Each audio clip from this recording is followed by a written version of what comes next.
오늘 9월 첫째 주일입니다. 오늘도 함께 예배 드리기 위해 이 자리에 오신 분들과 또 온라인으로 예배 드리시는 우리 성도님들 너무너무 환영하고 축복합니다. 우리 좀 옆 사람이랑 이렇게 인사를 한번 해보세요. 자, 해보세요. 어떻게 할 거냐면 9월에는 주님을 더 사랑합시다. 고백합시다. 네, 9월에는 더 주님을 사랑하시기를 축복합니다. 네, 저도 드디어 이제 최근에 가장 화제가 된 애니메이션 귀멸의 칼날을 보고 왔습니다. 아, 너무 재밌더라고요. 아니, 여기서 박수가 나오면 하나님. 네, 귀멸의 칼날을 봤는데 여기 제 남편이에요. 너무 신나가지고 돌비 시네마로, 남편이 이런 건 사운드가 빵빵한 데서 들어야 된다고, 네, 이런 데 가서 이제 봤는데 와, 진짜 너무 재밌더라고요. 진짜. 솔직히 말하면 제가 약간 요즘 유행하는 거 이런 것들은 좀 알레르기 반응이 있어서 잘 안 봐요. 일부러 막 아무튼 뭐든 드라마든 뭐든 한창 유행하면 잘 안 보는데, 남편이랑 우리 여기 교육부 전도사님들이 하도 저한테 청년부 사역하는 애가 귀멸의 칼날을 안 보면 안 된다, 무조건 봐야 된다 그래가지고 얼마 전에 제가 휴가를 갔는데 이제 스리랑카, 남편이 견습 선교로 있었던 스리랑카를 다녀오면서 8시간 비행 내내 이제 무한성 직전 편인 합동주 훈련인가? 그거를 정주행을 달렸어요. 그래서 만반의 준비를 마치고 영화관을 다녀왔습니다. 너무 재밌었습니다. 총 2번 울었고요. 네, 안 보신 분들은 꼭 가셔서 보십시오. 많은 감동과 또 전율이 있었습니다.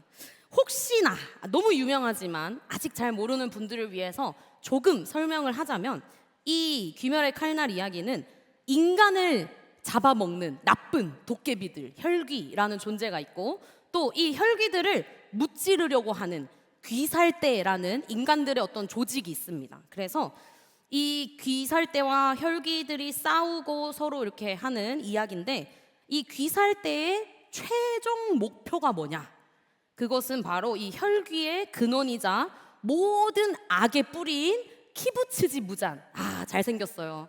네, 근데 그 키부츠지 무잔을 무찌르는 게 이 귀살대의 모두의 최우선순위, 평생 수건입니다. 그래서 이 목표를 위해서 귀살대는 자신의 목숨까지도 아까워하지 않아요. 이 키부츠지 무잔을 죽이고 싶어서 자신의 목숨도 그냥 막 자폭해버리고 막, 아무튼 장난 아닙니다. 그래서 이분들에게 있어서 이 캐릭터들에게 있어서 무잔을 무너뜨리는 것이야말로 삶의 최우선 순위였어요. 비록 이게 만화고 픽션인데 제가 여기서 아주 중요한 삶의 원리를 깨달았습니다. 뭐냐면, 사람은 누구나 자신이 가장 중요하게 여기는 삶의 우선순위를 따라서 살아간다라는 것이에요. 귀살대의 우선순위가 무잔을 죽이는 것이기 때문에 이 캐릭터들은 자신의 평범했던 삶을 다 벗어버리고 그냥 죽자 살자 검술 훈련과 무슨 호흡의 훈련과 막 모든 것들을 하는 거예요. 심지어는 목숨을 내놓는 것도 아까워하지 않을 만큼 자신의 모든 삶의 우선순위가 거기에 맞춰져 있기 때문에 자신의 삶도 거기에 맞춰서 살아갑니다. 오늘날 우리는 어떤 분들은 성공을 위해서, 어떤 분들은 가족을 위해서, 어떤 사람은 학업을 위해 일의 성취를 최우선으로 삼고 달려갑니다. 하다못해서 매일매일, 저는 MBTI J거든요. 그래서 투두 리스트를 매일 써요. 그래가지고 오늘 하루는 이게 제일 먼저 있어야 되고 그 다음 이걸 해야 되고, 하다못해서 삶의 투두 리스트를 작성하면서 하루의 우선순위도 결정하고 살아갑니다. 근데 이제 이 우선순위들은 아시겠지만 청소년기 때, 청년 때, 또 장년이 됐을 때 계속 바뀌어요. 유동적으로. 우리처럼 젊었을 때는 친구나 아니면 연인이 제일 우선순위에 있다가 좀 시간이 지나면 취업이 되고 자녀 양육이 되고 나중에는 노후 준비, 뭐 이런 것들이 삶의 중심이 되기도 합니다. 자, 그렇다면 지금 여러분들의 삶에서 내 삶의 최우선순위가 뭐지? 한번 떠올려 보셨으면 좋겠어요. 여러분들은 지금 무엇을 위해 살아가고 계신가요? 오늘부터 시작하는 9월 시리즈 설교 학계는 바로 이 삶의 우선순위에 대한 이야기를 하고 있습니다. 학계 선지자는 무너지고 황폐한 예루살렘 성전 앞에서 하나님이 너희의 삶의 중심이 되어야 된다라고 외쳤던 선지자였습니다. 이제 8월 한 달 동안 저희가 용기라는 시리즈 설교를 했고, 또 이제 1, 2, 3청 수련회를 끝난 뒤에 여러분들 안에 각자 어떤 은혜와 마음의 결단 혹은 소망 이런 것들이 있으실 거예요. 자, 그래서 이 마음을 갖고 오늘부터 9월 한 달 동안 시작되는 학계 메시지를 통해서 하나님이 내 삶의 최우선순위가 되는 삶이 무엇일까를 고민해 보셨으면 좋겠어요. 그래서 이제 오늘부터 새롭게 시작하는 것만큼 학계에 대한 간단한 소개를 하고 본문을 한번 살펴보면 좋을 것 같습니다. 먼저 이제 신대원에 나올 법한 구약 성경 구조를 먼저 정리하고 싶습니다. 네, 어렵지 않아요. 자, 위에 빨간색으로 가장 크게 된 구약 성경 안에는 4가지의 카테고리로 나눠집니다. 율법서, 그리고 역사서, 시가서, 선지서, 이렇게 구약 성경은 크게 기독교 안에서 4가지로 분류가 되는데, 그 중에서도 선지서, 선지자들의 책, 이거는 대선지서와 소선지서로 또 분류가 됩니다. 이게 소선지서라고 해서 대선지서보다 좀 덜 중요하다 뭐 이런 게 아니라, 단지 분량이 대선지서가 억수로 많아요. 막 이사야서 막 66장 막 이런 식으로 대선지서는 엄청 양이 많고, 소선지서는 에게 막 이런 느낌, 막 작고 귀여운. 그래서 어떤 메시지의 중요함의 그런 것이 아니라 분량으로 분류가 됐습니다. 그래서 오늘부터 함께 살펴볼 학계서는 제가 동그라미 표시를 한 것처럼 소선지서에 있습니다. 그리고 단 2장으로 이루어진 구약 성경에서도 가장 짧은 성경책 중에 하나예요. 이 선지서의 특징은 뭐냐? 바로 뭐겠어요? 선지자들이 했던 거 맨날 백성들한테 가가지고 제발 하나님 말씀 들어라, 하나님께 돌아와라, 제발, 그것만 주구장창 한 거예요. 하나님의 말씀을 떠난 왕이나 백성들에게 하나님의 마음, 하나님의 말씀을 대신 전한 사람들이 이 선지자들입니다. 하나님을 떠나서 우상을 섬기거나 잘못된 길로 가고 있는 이스라엘 백성들에게 하나님의 영에 감동을 받은 이 선지자들은 제발 하나님께 돌아와 얘들아 라고 외쳤습니다. 그래서 선지서를 이렇게 읽으면 생각보다 우리 마음에 와닿는 말씀이 많아요. 왜냐하면 수천 년 전 이스라엘 사람들이나 지금 우리나 똑같이 하나님 앞에서 완악하고 늘 범죄하는 존재이기 때문에 이 이스라엘 사람들에게 주어진 메시지가 오늘 우리의 삶에도 굉장히 직접적으로 다가오는 경험을 하게 됩니다. 이 선지자들은요, 이스라엘의 왕이 세워지던 막 사울 왕, 다윗 왕 하던 그 이스라엘 초창기 왕조 시대 때부터 나라가 남북으로 쪼개지고 이후에 모든 나라가 멸망되고, 그리고 그 이후에 바벨론의 포로로 끌려갔다가 다시 하나님의 약속대로 예루살렘에 돌아오기까지 이 엄청나게 긴 세월 동안 무수한 선지자들이 있었습니다. 학계는 그 가운데에서도 구약의 거의 마지막 시대예요. 저기 표에 잘 안 보이시겠지만 빨간색 동그라미 표 된 데를 보시면 글자가 보이시겠죠? 네. 이 포로 귀환 이후에 활동한 선지자, 그러니까 구약 시대에서도, 구약 성경 중에서도 진짜 마지막에 나오시는 분이에요.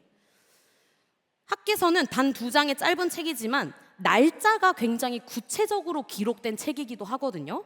그래서 학계가 얼마나 활동했는지를 우리가 정확히 알 수 있는데, 언제냐면 바벨론이 멸망하고 페르시아, 들어봤죠? 페르시아라는 나라가 다시 세계를 제패하던 그 제국의 다리오 왕 2세 때 주전 520년에 약 4개월 정도 동안만 활동을 했던 선지자입니다. 그런데요, 이 선지자 학계가 다른 이 무수한 선지자들과 다르게 되게 유니크한 점이 있어요. 이 선지자 조금 다르다 한 지점이 뭐냐면 바로 성전 건축을 명령한 선지자이기 때문입니다. 사실 학계 이전의 대부분의 선지자들은 이스라엘 백성들이 그냥 형식적으로 예배드리고 형식적으로 성전에 가서 제사 드리고 뭐 그런 것들을 너무너무 비판했어요. 이사야, 너무 잘 아시는 이사야 선지자는 하나님께서 이 성전에서 지금 드려지는 형식적인 제사를 경멸하신다라는 표현도 쓰고요. 예레미야 선지자는 삶의 변화가 없는 너희들의 예배는 도적들의 굴과 같다.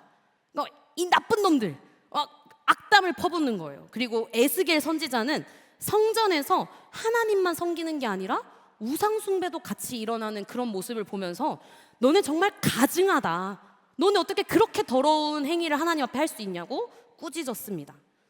그런데 이 선지자들 뒤에 등장한 학개라는 이 선지자는, 앞에 선지자들은 야, 니네 그렇게 형식적으로 예배드리고 하는 거 다 때려치워. 니네가 하는 게 무슨 소용이야. 성전 다 불태워질 거야. 막 그렇게 예언했었는데 학개는 유일하게 성전을 다시 건축해라 라고 명령했다는 거예요. 얼핏 보기에는 앞선 예언자들과 좀 모순되는 예언자 아닌가? 이런 생각이 들 수도 있습니다. 그러나 사실 그 속에는 굉장히 중요한 하나님의 뜻이 담겨 있어요. 이스라엘 신앙 공동체에게 성전이라는 것은 단순히 우리 눈에 보이는 지금 거룩한 빛 광성교회처럼 이런 건물이 아니었습니다.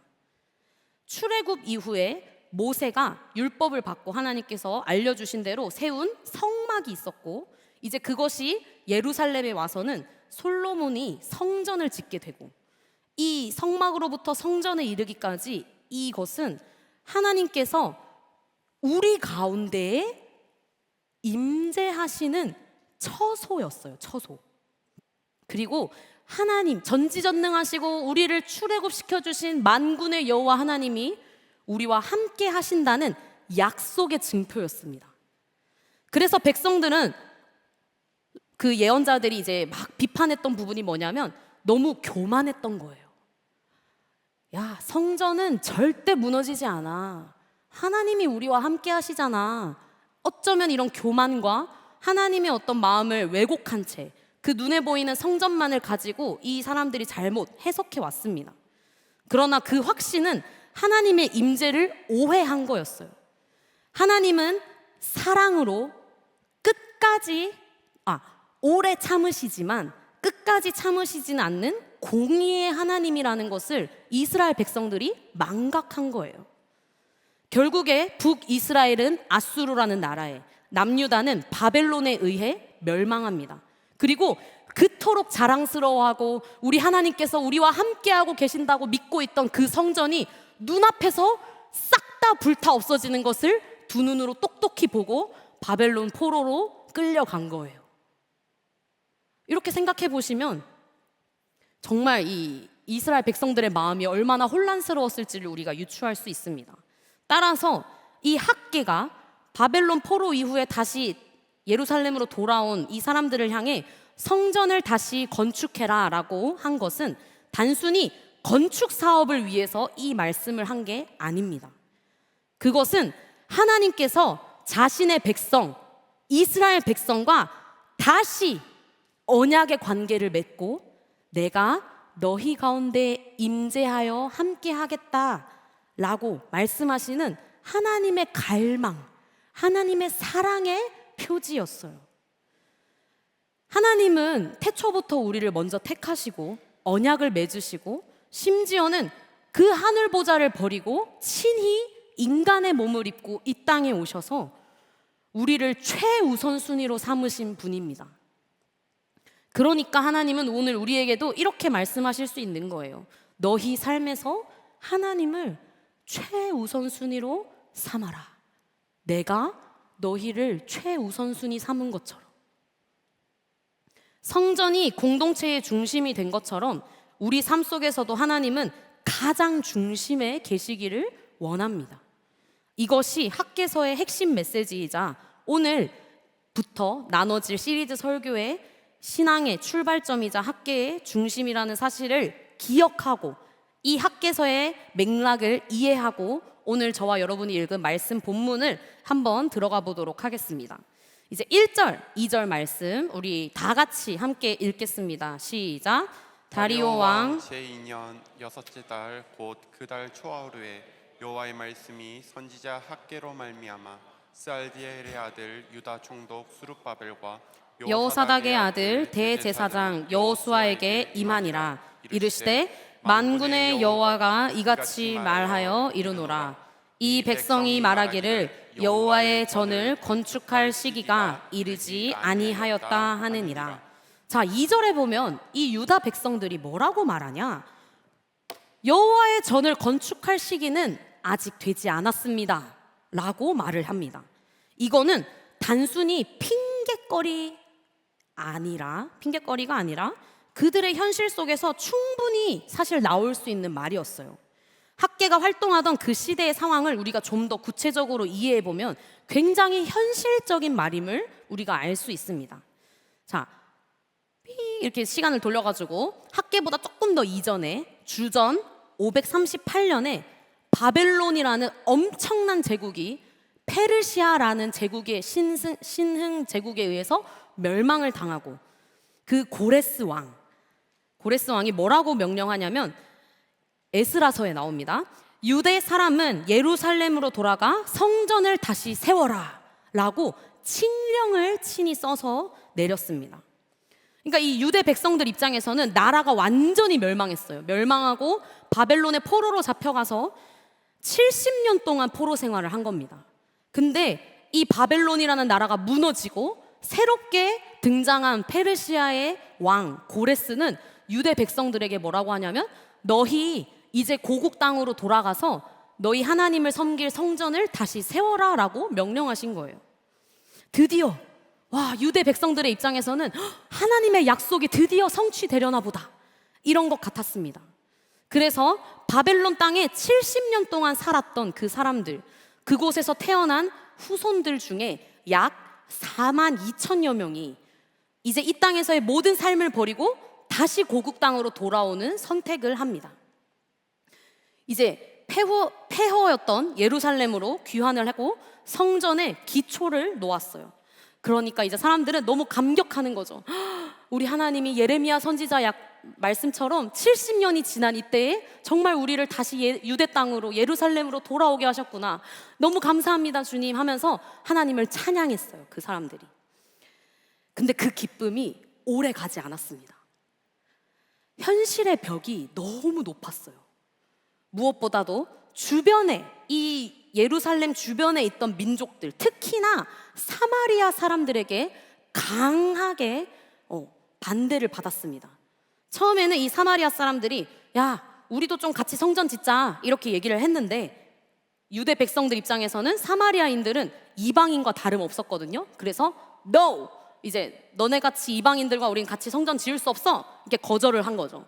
그러니까 이 사마리아 사람들이 화가 나가지고 정말 거세게 방해하고 고의로 방해를 했습니다.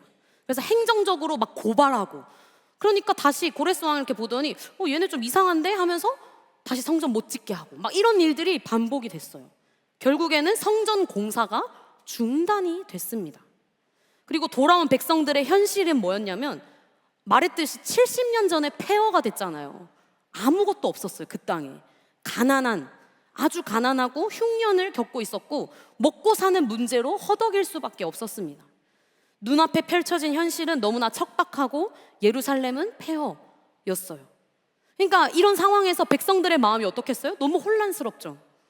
아니, 분명히 하나님이 약속하셔서 우리가 이 땅에 오기는 왔는데 하나님이 말씀하신 거고 하나님이 약속하신 거면 성전이 척척척척 순조롭게 만들어져야 되는 거 아니야? 이런 생각들이 당연히 들었겠죠. 근데 이 눈앞의 예루살렘은 너무너무 기대와 달랐습니다. 황폐하고 무너져 있고 주변의 민족들은 계속 겁을 주고 쳐들어오고 괴롭히고, 그리고 우리는 여전히 독립한 게 아니라 페르시아라는 큰 제국의 속국에 불과하고 정치적 자율성도 없었어요. 그러니까 이 이스라엘 사람들이, 이 유대 백성들이 지쳐가는 거예요. 현실의 벽이 너무 크니까 하나님께서 약속하신 그 회복의 영광은 전혀 보이지 않았습니다. 그래서 아까 2절에 나온 것처럼 지금은 여호와의 성전을 지을 때가 아니야 라고 백성들이 말한 거예요. 이거는 변명이 아니라 어쩌면 정말 생존을 위한 절박한 자기 합리화였을지도 모릅니다. 그렇게 예루살렘의 성전 재건 사역이 무려 16년 동안 스톱, 올 스탑이 되었어요. 자, 그렇다면 이 성전 건축이 멈춰진 16년이라는 시간 동안 어떤 일들이 있었는지 한번 살펴보고 싶은데요. 3절과 4절 말씀도 우리 시간 다 같이 함께 읽어보겠습니다. 시작. 여호와의 말씀이 선지자 학개에게 임하여 이르시되 이 성전이 황폐하였거늘 너희가 이때에 판벽한 집에 거주하는 것이 옳으냐. 백성들은 성전을 지을 때가 아니야 지금 이렇게 말하고 뭘 했냐면 자신들의 집을 짓기 시작했어요. 물론 바벨론이라는 70년 동안 내가 살았던 모든 터전을 버리고 새로운 땅에 왔으니까 집을 짓고 하는 건 당연히 필요하죠. 의식주, 우리 21세기를 살아가는 우리도 의식주가 얼마나 중요한지를 아니까 사실은 맞는 말이에요. 한편으로는 집 지어야죠. 내 집 마련이 우리 청년들의 큰 목표 중 하나이기 때문에 어쩌면 이 백성들의 선택이 당연해 보입니다. 자, 근데 중요한 건 뭐냐면 하나님은 그들의 마음을 꿰뚫어 보고 계셨다는 거예요. 여러 공격과 어려움들이 닥쳤을 때 너무너무 쉽게 하나님의 성전은 지금 지을 때가 아닌가 보다 라고 말한 그 사람들이, 그 백성들이 정작 자신들의 집은 여전히 동일하게 어렵고 힘든 형편인데도 공을 들여서 판벽한 집을 지었다라는 거예요. 이게 무엇을 의미하겠습니까? 이 백성들의 삶의 중심에 하나님이 우선순위가 아니었다는 거예요. 여기서 아까 잠깐 그 말씀을 한 번만 더 띄워주시면 판벽한 집에 히브리어 스푸님이라는 표현은 히브리어로 판자를 대다, 널빤지를 대다 이런 표현인데 나무로 된 판자나 널빤지를 이제 벽이나 천장 같은 데서 덧대어서 마감 처리한 집을 가리키는 용어라고 합니다. 그래서 이것은 그 고대 근동 사회에서는 굉장히 좀 부유한 집, 좀 잘 사는 집들이 그렇게 고급스럽게 장식한 집을 스푸님, 판벽한 집이라고 의미했다 합니다. 근데 아까 제가 설명드린 것처럼 가진 게 없잖아요. 아무것도 없고 황폐하고. 근데 어떻게 자신들의 집을 이렇게 화려하게 지을 수 있었을까 의문이 들었습니다. 그래서 이제 제가 여러 개 찾아보니까 학자들은 이렇게 설명을 하더라고요. 첫 번째, 판벽한 집이라는 것 자체는 백성들의 실질적인 물질적 상태를 묘사한 게 아니라 하나님의 성전은 방치한 채 자신의 집에만 힘을 쏟았다라는 것을, 그 우선순위가 지금 바뀌었다라는 것을 강조하기 위한 어떤 수사적 표현 기법이다, 뭐 이렇게 해석하는 학자들도 있고, 두 번째로는 뭐냐면 어쨌든 바벨론에서 돌아올 때 몇몇 사람들은 부유할 수밖에 없다는 거예요. 몇몇 사람들, 소수의 특권층들은. 그럼 그런 사람들은 성전 재건이 멈춰진 16년 동안 자신의 집을 더 화려하게 꾸미기 시작했을 거다, 뭐 이런 해석도 있습니다. 그러니까 결론적으로 판벽한 집이라는 표현은 이 백성들이 하나님의 일, 하나님의 사역보다도 자신의 생존과 안정을 더 앞세운 결과를 나타낸 단어다라고 이해하시면 좋을 것 같아요. 자, 그럼 이제 이해가 되죠? 16년 동안 성전은 안 짓고 자신들의 집을 막 짓기 시작했어요. 그리고 5절에서 6절 말씀을 보면 또 그 시대의 모습이 보입니다. 우리 또 한 번 더 다 같이 큰 목소리로 읽겠습니다. 시작. 그러므로 이제 만군의 여호와가 이같이 말하노니 너희는 너희의 행위를 살필지니라. 너희가 많이 뿌릴지라도 수확이 적으며 먹을지라도 배부르지 못하며 마실지라도 흡족하지 못하며 입어도 따뜻하지 못하며 일꾼이 삭을 받아도 그것을 구멍 뚫어진 전대에 넣음이 되느니라. 네, 5절에서 하나님이 뭐라고 얘기하시냐면 너희는 너희의 행위를 살펴봐라 라고 말씀하세요. 이거를 히브리어 문자 그대로 직역하면 어떤 뜻이 되냐면 너희가 걸어온 길을 마음에 새겨보아라 라는 뜻을 가집니다. 즉 생존을 위해서 너네가 지금 너무너무 바쁘게 달려가는 것 좀 멈춰봐. 그리고 지금 너희 삶 주변에 무슨 일이 일어나고 있는지를 한번 살펴봐 라는 거예요. 하나님은 지금 이 유대 백성들이 성전을 세울 때가 아니야 라고 판단하고 자기의 안위만을 위해 살아온 그 삶을 꾸짖으셨습니다.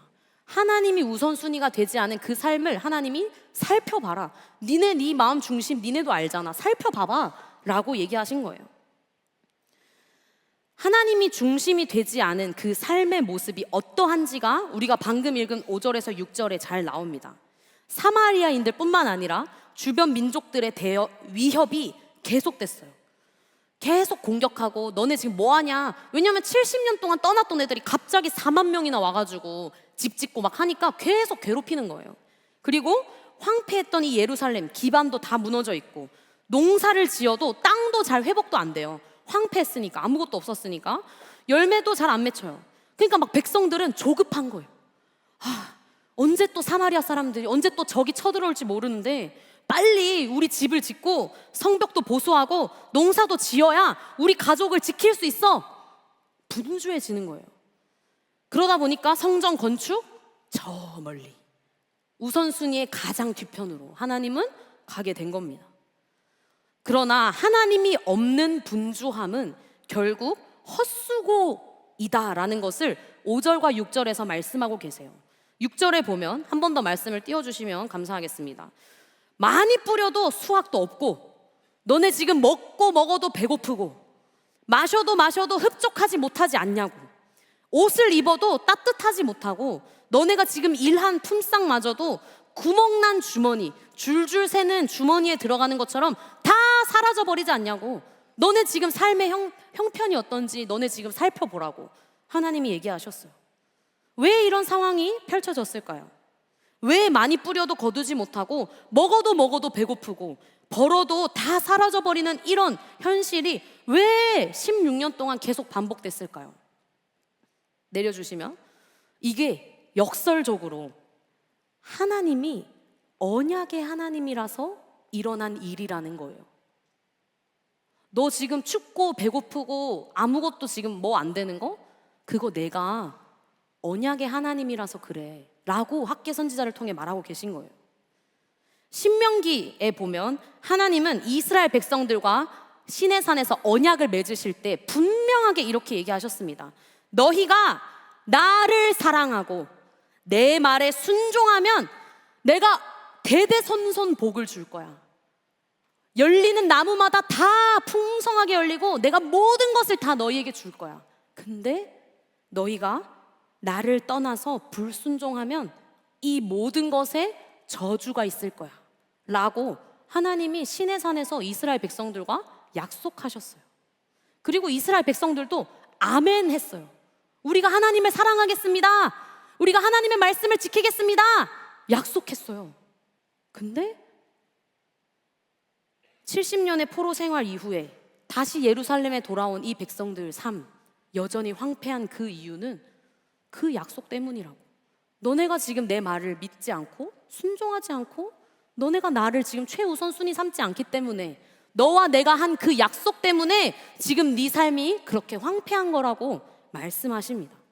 하나님은 여전히 그 수천 년의 시간이 지나도 이 이스라엘 백성들을 언약대로 신실하게 다루고 계셨던 거예요. 다시 말해서 내 삶이 여전히 궁핍하고 뭔가 제대로 안 되고 결핍이 있고 어려움이 있다는 건 하나님이 그들을 버려서가 아니라 오히려 여전히 그 백성을 내 백성이라고 붙잡고 계시기 때문이라는 겁니다.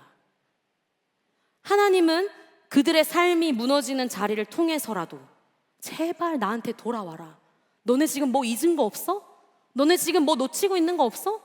나한테 다시 돌아와야지 라고, 너희의 우선순위를 다시 나에게 맞추라 라고 말씀하고 계신기 때문에 그들의 현실이 강팍했던 거예요. 하나님이 없는 분주함이 헛수고가 된 게 세상이 힘들어서가 아니라는 거예요. 저 대적들 때문도 아니고 이스라엘이 예루살렘이 70년 동안 황폐해서도 아니고 너네 내 언약을 잊고 있었기 때문이다 라고 분명하게 말씀하십니다. 그래서 이것은 언약의 하나님이 백성들이 자신들의 길만을 고집하지 않고 다시 하나님께 돌아오게끔 하려고 이끄시는 하나님의 손길이었습니다. 그래서 결국에 하나님은 그저 편안한 삶을 우리에게 던져주시고 그냥 살아라 하시는 분이 아니라 우리로 하여금 그분만을 바라볼 수 있게끔, 우리의 우선순위가 지금 잘못돼 있다면 점검할 수 있게끔 때로는 황폐한 시간도 허락하신다라는 거예요. 이 마지막 7절에서 8절 말씀도 우리 다 같이 함께 읽겠습니다. 시작. 만군의 여호와가 말하노니 너희는 자기의 행위를 살필지니라. 너희는 산에 올라가서 나무를 가져다가 성전을 건축하라. 그리하면 내가 그것으로 말미암아 기뻐하고 또 영광을 얻으리라. 여호와가 말하였느니라. 아멘.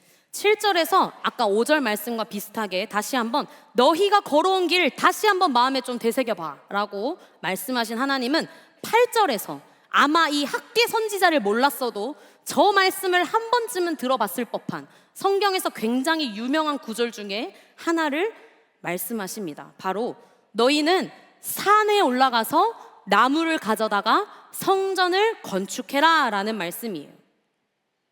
이거는 보통 교회의 어떤 건축 아니면 교회가 이제 좀 증축을 해야 될 때 이제 목회자들이 종종 애용하시기 때문에 성도님들에게는 좀 약간 부담스러운 말씀으로 와닿을 때도 많습니다.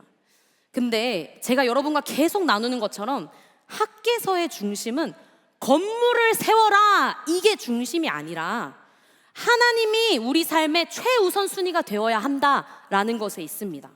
그래서 이 8절을 뜯어보면 그 우선순위에 맞게 너희는 즉각적으로 나에게 순종해라 라는 말씀이에요. 이 8절을 히브리어 원문으로 보면 이 구절은 3개의 명령형 동사가 동일하게 쓰였습니다. 뭐냐면 첫째, 산에 올라가라 명령. 둘째, 나무를 가져와라 명령. 셋째, 성전을 건축해라 명령입니다. 즉각적인 행동을 촉구하는 아주 강한 명령이에요.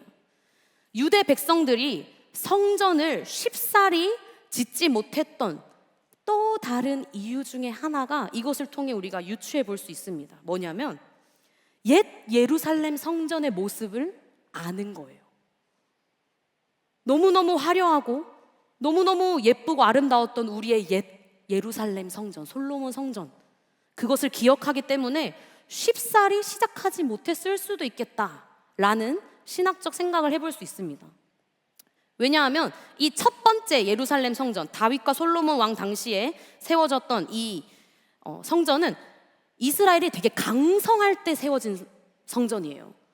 너무너무 유명하고, 그리고 다윗이 모든 나라를 막 치고 승리하고 계속 이기고 전리품 가져오고 승승장구를 할 때 그 절정기에 있는 솔로몬 자신의 아들에게 너는 이제 내가 모든 민족을 평정하고 평화가 찾아왔으니 하나님의 성전을 지어라 라고 해서, 여러분 그 보시면 말씀 보시면 솔로몬이 진짜 화려하게 지어요.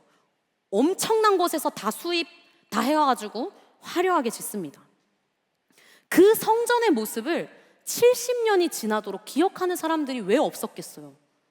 70년밖에 안 됐으니까. 사실 노인분들이나 어르신들, 아니면 그 얘기들을 눈으로 보진 못했어도 귀에서 귀로 부모 세대에게 들었던 자녀들은 너무 감이 안 오는 거예요. 우리가 지금 아직도 속국이고 힘도 없고 연약한데 어떻게 그 솔로몬 성전과 같은 그런 아름다운 성전을 우리가 다시 지을 수 있지? 엄두도 안 나네. 약간 이런 마음이 있을 수도 있었다라는 겁니다. 그런데 우리가 방금 본 8절 말씀에서 하나님이 말씀하시는 산에 올라가라 라는 그 말씀은 특정한 어떤 산이 아닙니다.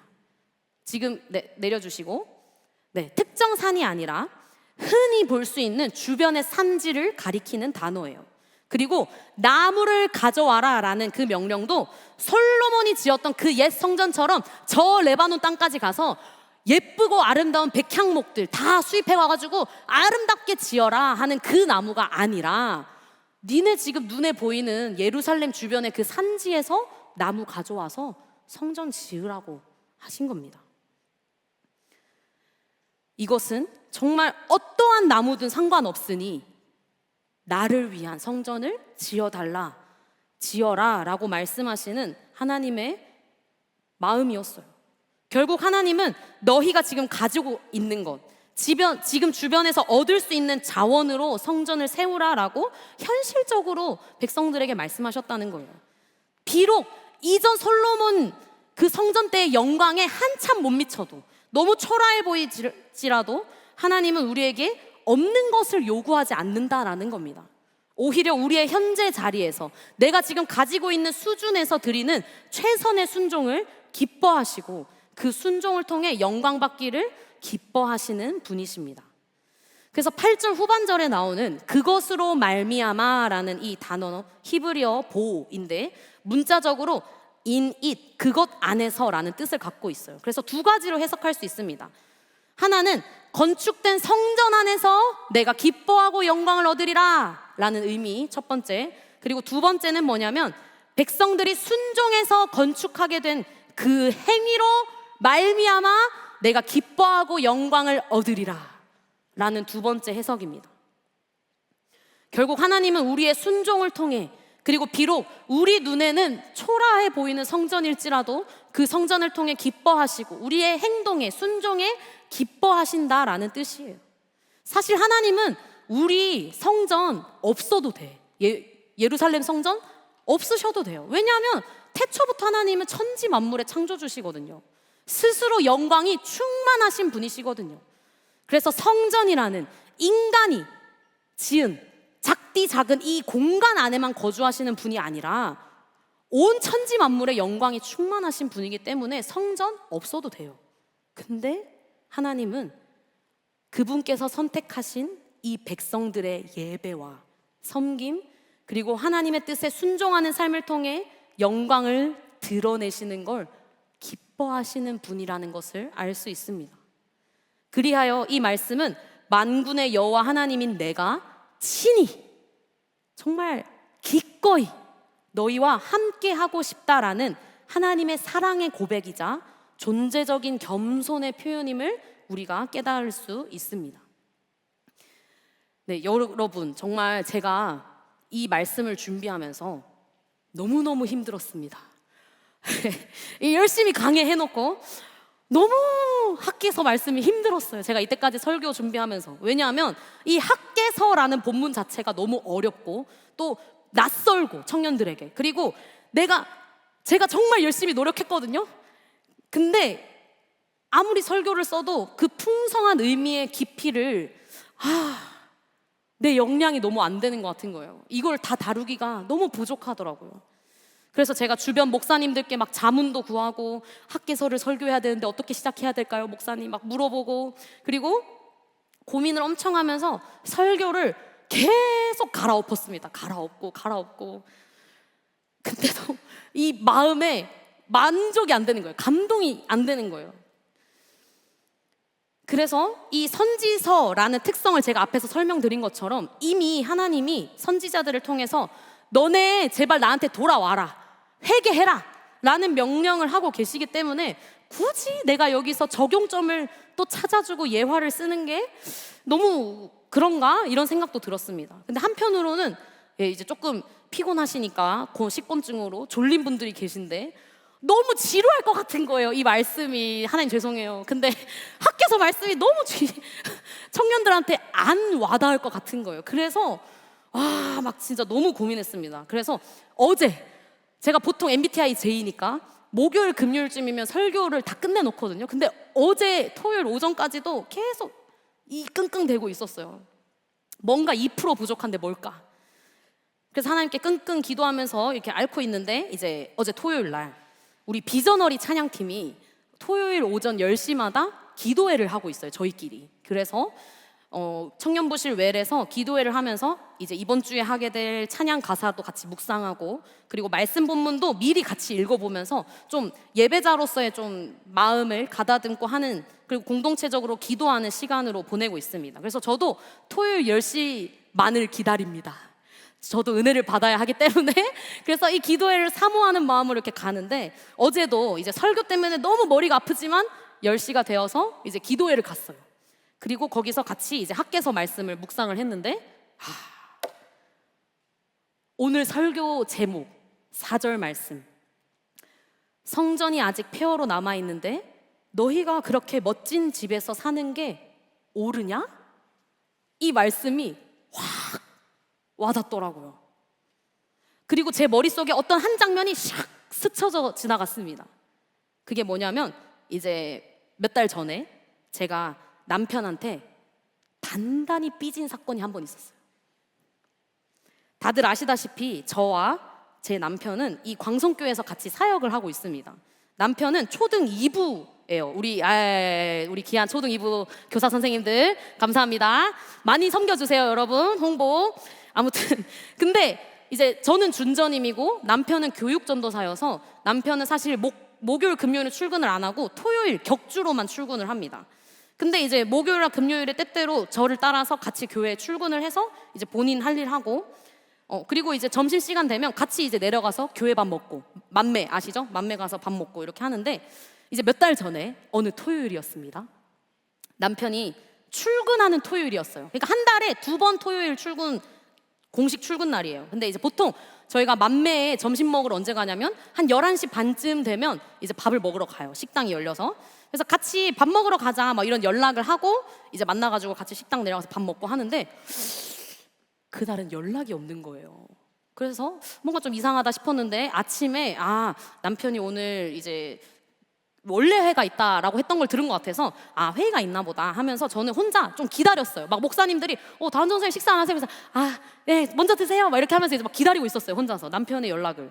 그래서 제가 회의 중이야? 우리 언제 밥 먹으러 갈까? 막 이렇게 했는데 12시가 넘어서 남편한테 답장이 온 거예요. 뭐라고 왔냐면 나 지금 밥 먹고 있는데? 여러분 솔직히 이거 별거 아닌 일인 거 알거든요, 저도. 근데 너무 서운한 거예요, 그때. 왜냐하면 평소에 저희 남편이 이제 저희가 또 신혼이니까 엄청 저를 잘 챙겨줘요.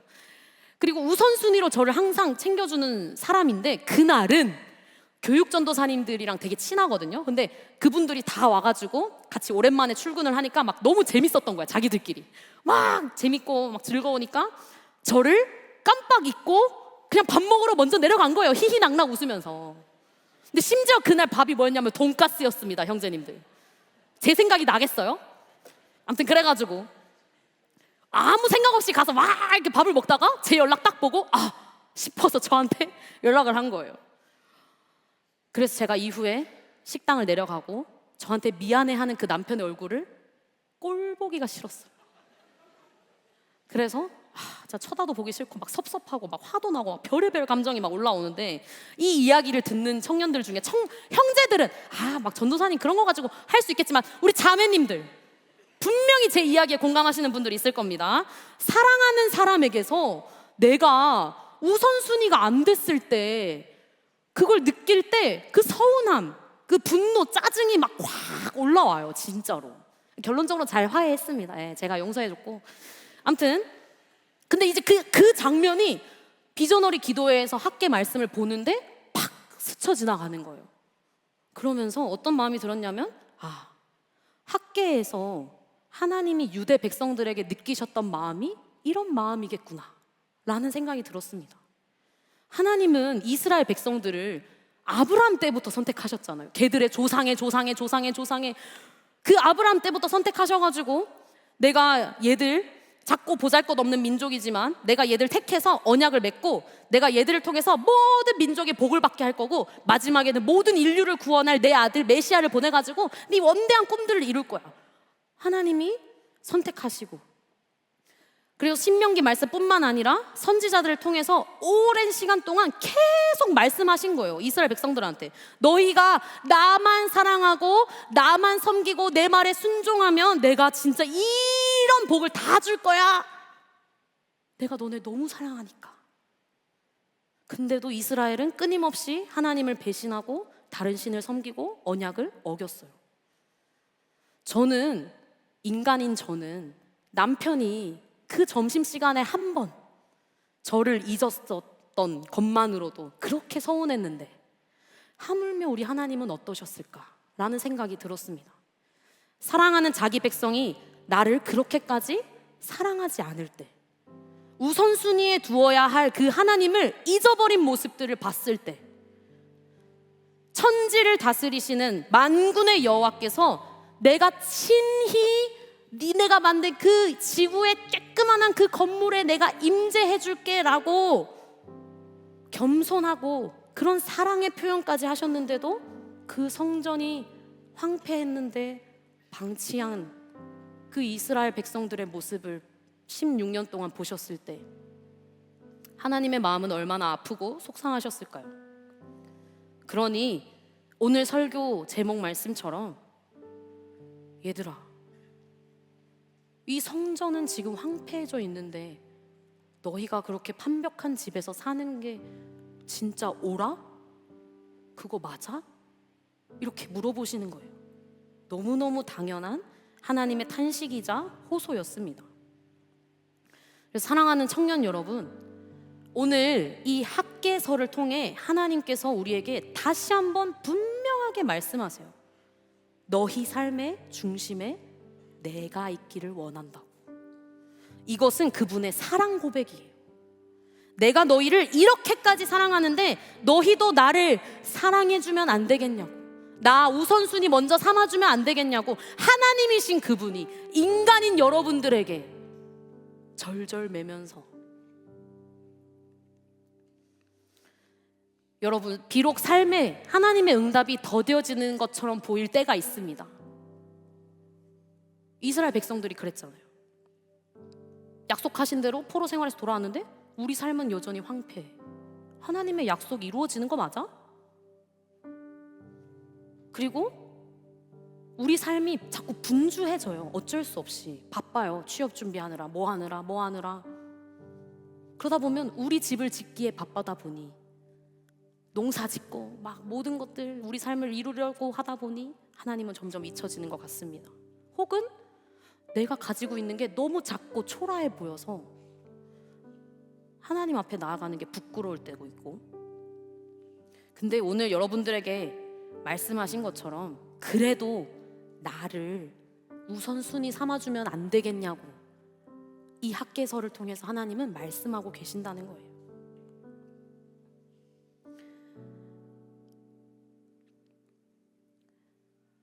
내가 레바논의 백향목을 원하는 게 아니야. 나는 그냥 너의 있는 모습 그대로 갖고 싶고 얻고 싶어.